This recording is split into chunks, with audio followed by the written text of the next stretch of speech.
Welcome everyone.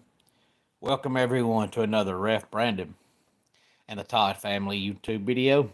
Wherever you are, whatever you may be doing, thank you so much for making Ref Brandon and the Todd Family part of your day. We always greatly appreciate it.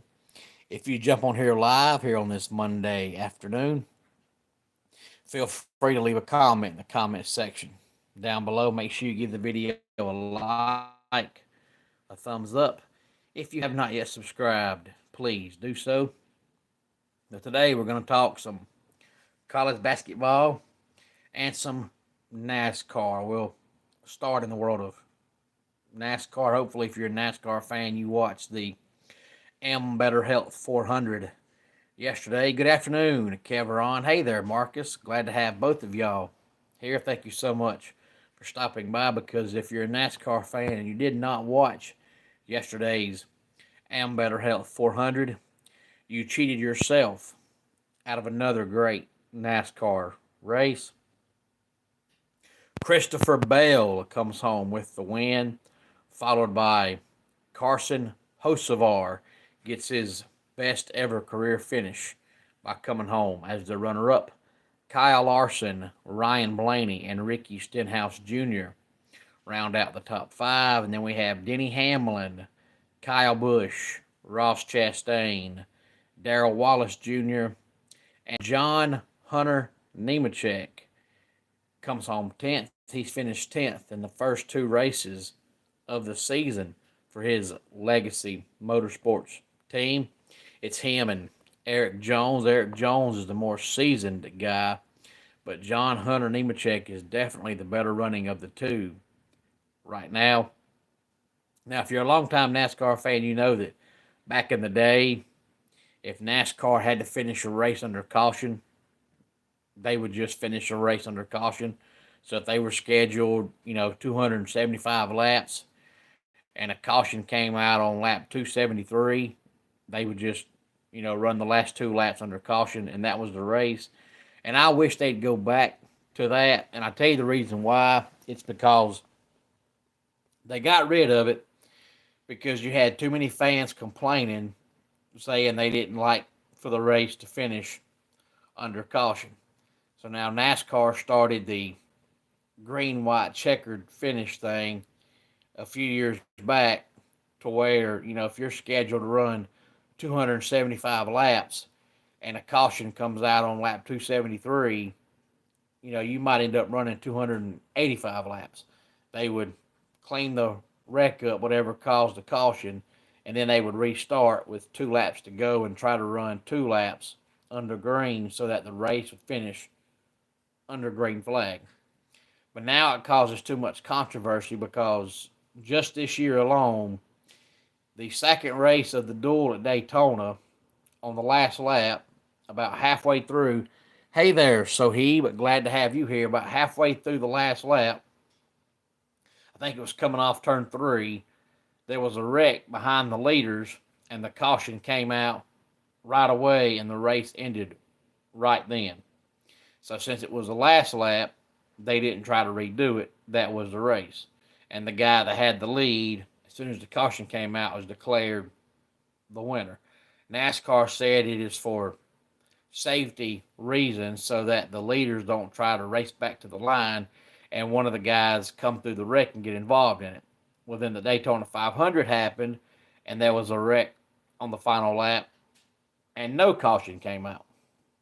And then yesterday, there was a wreck on the final lap, and the caution came out.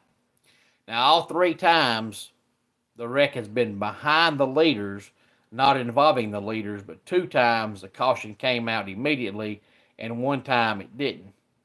And you've got to stop being wishy-washy. If you're going to throw the flag for safety reasons, even though the wreck is behind the leaders, you have to do it every single time, not just sometimes. Otherwise, you're going to get criticized for being wishy-washy and being inconsistent. The only time it was consistent was if they finished under caution. That way you knew if there's 3-4 laps to go and the caution comes out, that's the race. Now there's 3-4 laps to go, and they want to finish under green, so they'll start back And then if there's a caution on the last lap, whatever flag comes out, the race ends. If it's the checkered flag, that's the race. If it's a caution flag, that's the race. But you can't throw it on the last lap sometimes because of a wreck behind the leaders, and not throw it other times on the last lap when there's a wreck behind the leaders. So just go back to the way it used to be. If there's a caution with 3-4 laps to go, you finish under caution. That way you don't have the controversy. But the next race for the NASCAR Cup Series is this upcoming Sunday. It's the Echo Park Automotive Grand Prix, Sunday afternoon at 3:30 from the Circuit of the Americas, which of course is in Texas. Now let's talk some college basketball. Most teams now have played 26, 27 games, so we are quickly nearing the end of the college basketball regular season, so we're not going to have too many more weeks of a regular season college basketball AP poll because there's not much left in the regular season. Auburn is a number one team in the country, still with a record of 25-2. Now, I'm not going to tell you the records of every single team in the top 25, but I will give you the records of the top 10.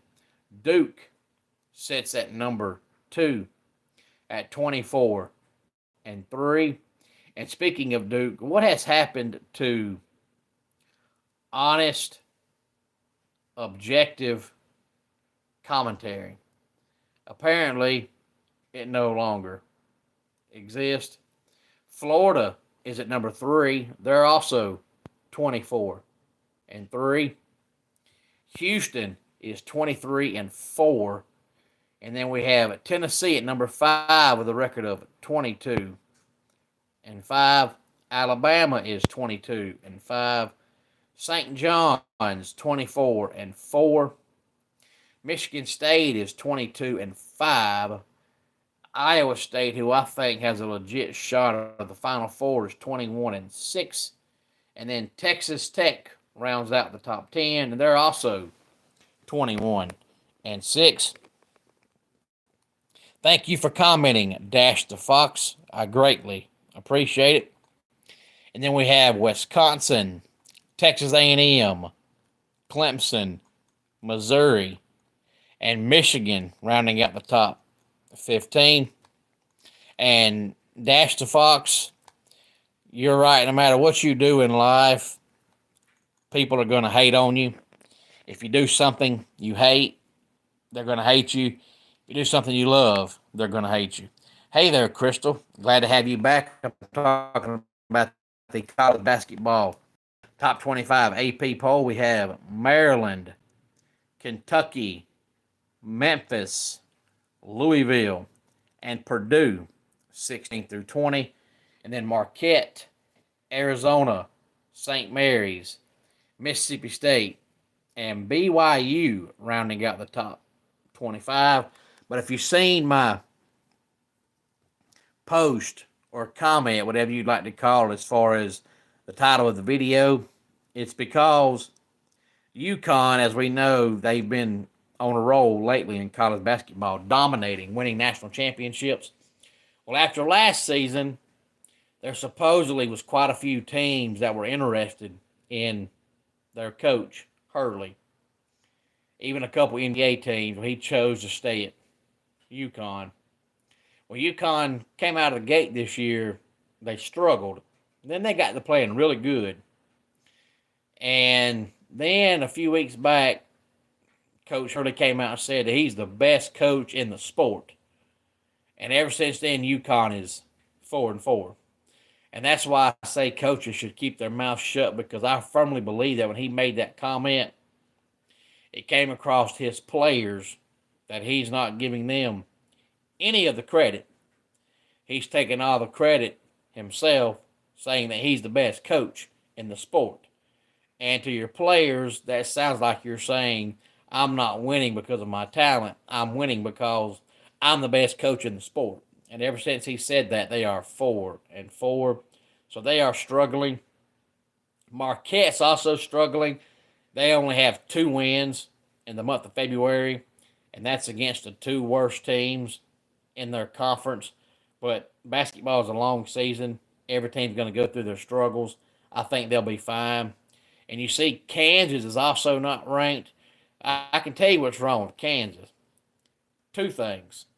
Number one is when Kansas gets behind, they just quit. They don't even try. If they get behind, they're checking out. They're done.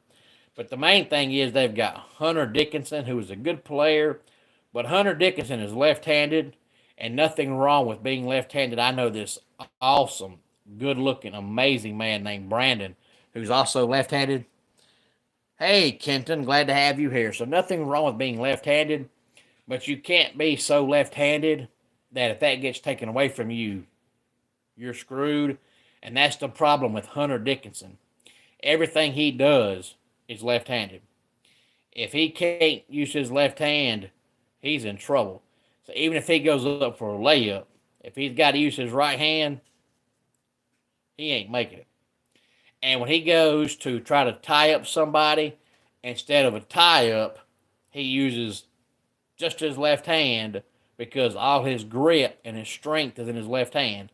And even though you're left-handed, and that's going to be your power hand, obviously, your right hand has to be good for something.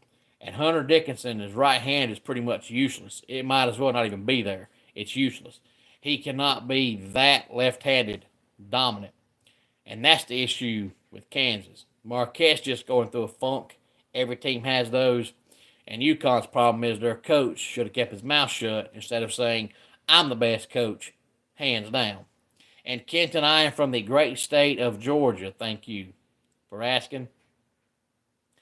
Any questions on any of this, any comments on any of this, please feel free to let me know. Let's go ahead and get our dad joke of the day in here. It seems like all my friends that are artists are sketchy. And that does it for today's Ref Brandon and the Todd Family YouTube video. Until next time, it's Ref Brandon saying, just like in pro wrestling, life can be over by the count of 3.